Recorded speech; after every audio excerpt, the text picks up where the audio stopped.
Докторжуулт шаардлагатай.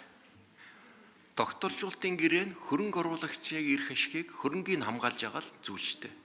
Тэр эрх ашиг биш байхгүй юу? Хөрөнгө оруулагч өөрөө хүсдэг.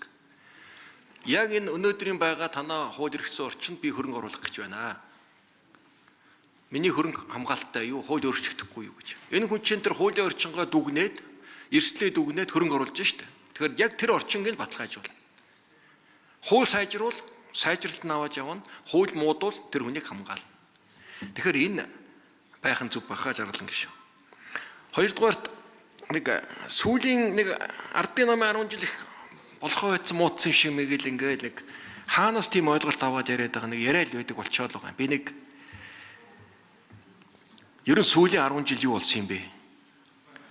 10 жилийн хугацаанд Монгол улсын эдийн засаг 4 дахин өслөө. Нэг хүн ногдох дотоодны бүтээгдэхүүн 2 дахин өслөө. Монгол улс дунджаас дээш орон боллоо. Монгол улсын эдийн засаг 90 их найд хүрлээ. Би та нарт 2008-аас 12 хоног ярьж өгье. Монгол улсын эдийн засгийн өсөлт 17% хүрч дэлхийд тэргүүлж эхэлсэн. Монгол улс дараагийн Катар, Кувейт болно. Жилдээ 5 тэрбум доллар ирдэг. Манай буян тухайд дэлхийн бүх топ хөрөнгө оруулалтын сангуудын удирдлагууд ирдэг, уулздаг. Монгол улсад хөрөнгө оруулалт буцалж ирсэн. Эдийн засаг дараа нь 12 онд улс төр ярил. Ардчилсан нам засгийнх нь гарсан. Эдийн засгийн өсөлт 17 дахин унсан, валютын нөөц тэг болсон, олон улсын валютын сангийн хөтөлбөрт хамрагдсан, санхүүг дампуурсан гэсэн үг шүү дээ.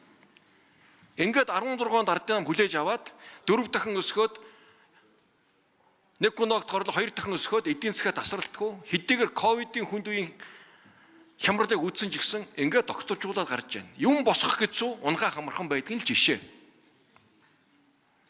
Яагаад гэвэл тэр үеийн гэрч болоод энд сууж исэн улсууд одоо 3-4 хүн үлдсэн байна. Тэнд үүссэн эрх зүй хөрөнгө оруулалтын муудсан орчинтой холбоотойгоор бид өнөөдөр энэ алдааг засах гал явж байна шүү дээ. Ингээд улс төр ярил зөндөөл юм ярина шүү. Хатуу ярьж чадна. Би та залуучууд уриалаад гарсан залуучууд. Шин санаа гаргаад энэ орчингоо хамтраа сайжруулаач. Энэ та нарын ирээдүй шүү дээ. Засаг оруулаад ирлээ. Өөр юу хэрэгтэй? Нэг л ерөнхийлсөн улс төрийн өнгө ийсэн зохихгүй байна шүү дээ. Гой ижээ санаа гарга. Энийг ингээд өөрчлөе, ингээд хамтраад ажиллая гэж ярилцаач дээ.